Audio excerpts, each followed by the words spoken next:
So it seems the majority of my viewers would like to know how to make money woodworking. Today I'm going to show you how I designed and built one product that I made for under $3, and before I'd finished filming this video you're about to watch, I'd already sold it for $52. I've got an inquiry for a larger version, and all of this before it's even listed on the selling platforms.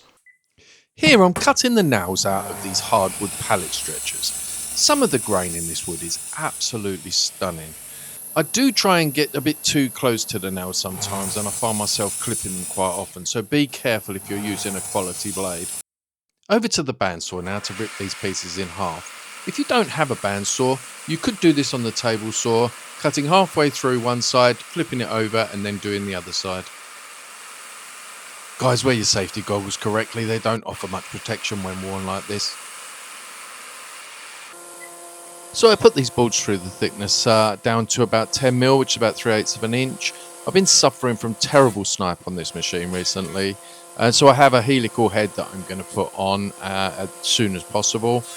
I did a full fine tune on the bed and even made up a sled and still had no luck. So I ended up having to sand the snipe out with the orbital sander, and this took an unnecessary amount of time, so I'm definitely going to have to sort the problem out sooner rather than later. It's not possible to do a grain match using this technique because obviously cutting the nails out breaks the pattern, and I've cut the boards in half.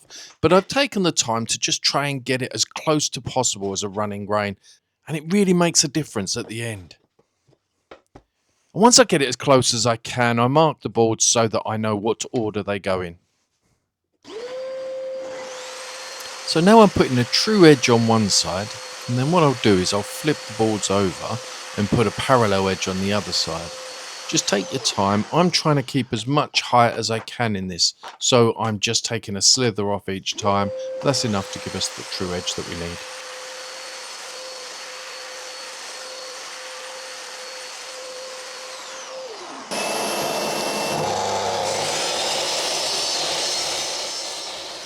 Now we can square up the ends, and I do it to each of the 4 boards.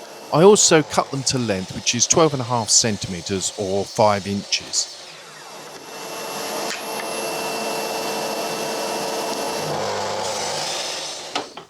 Recently, when doing mitres in a project, I've been double checking the machine for accuracy, and I have to say it's made a huge difference to the amount of work I've had to do when gluing up. Another awesome tip I found for cutting better mitres is to pre-cut your boards to a hair's width over the length that you require, and then shave along the longest edge. You'll see me doing it here, and it's really taken my mitres to the next level.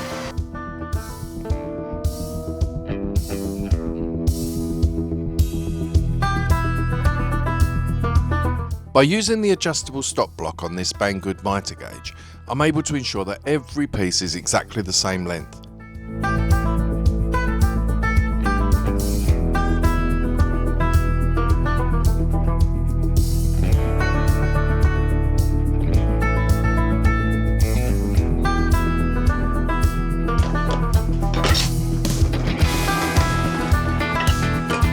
Swapping out the cross-cut blade so I can put a flat-topped grooving blade in.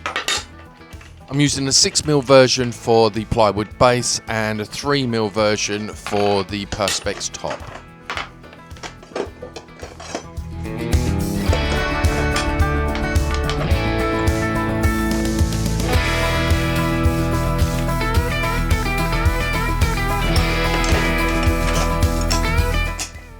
I know I've said this before, but you can't use the riving knife when cutting dados with a grooving blade. To ensure consistency for the lid and the base, I'm using a 5mm setup block to set the height of the blade. I'm just going to eyeball where I want the groove. It's about 6mm in for the base, which is about 1/4 inch. Take care here, make sure you're grooving the correct edge to maintain your grain pattern.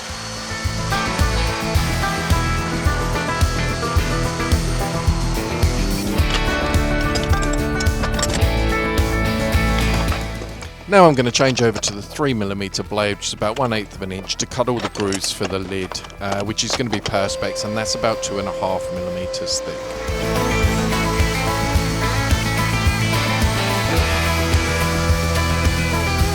So with all the sides of the box complete, I'm now going to cut the base out of a piece of plywood, cut it to the internal dimensions plus 3mm or 1/8 of an inch, and this allows for some movement.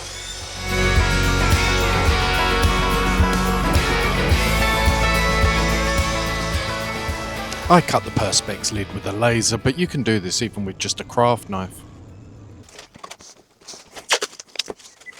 So onto the glue up, and we're using the blue tape method and a straight edge. It's really quite simple, but I'll speed through this just in case you haven't done it before and want to see roughly what's involved.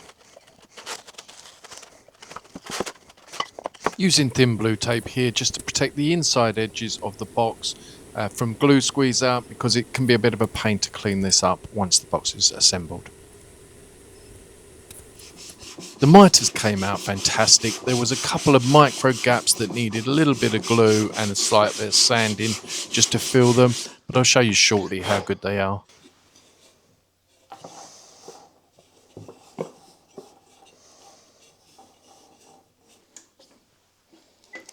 Time to take the lid off now. I'm setting the blade height 1mm below the thickness of the wood, which is between 1/32 and a 1/16 of an inch. I will then pass the box over on all 4 sides, and I will finish the job with a flush trim saw.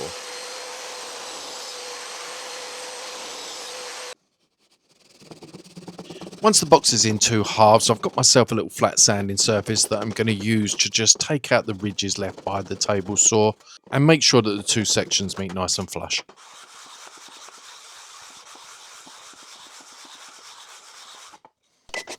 Using a micro hand plane here just to apply a small chamfer.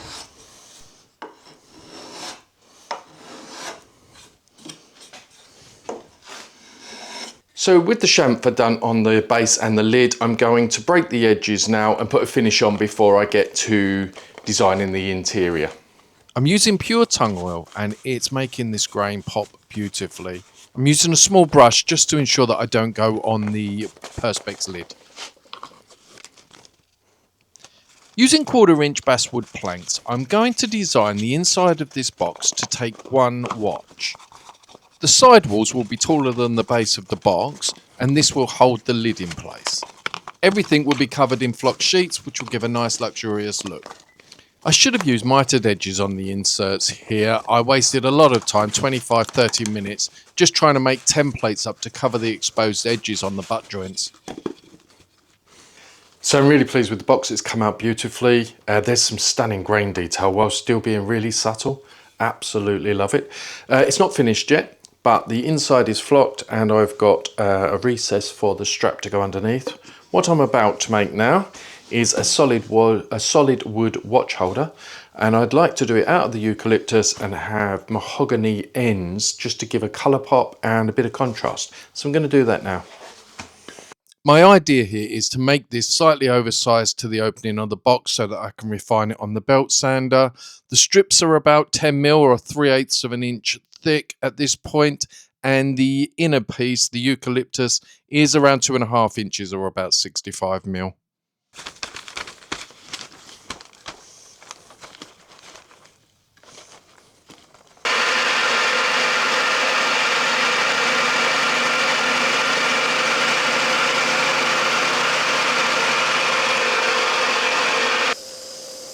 When I make something like this, I like it to look handmade. I like there to be slight differences in the curves, and I like it to look not absolutely perfect as if it's come off of a machine line. So I just eyeball it and make sure that it looks pleasing to me.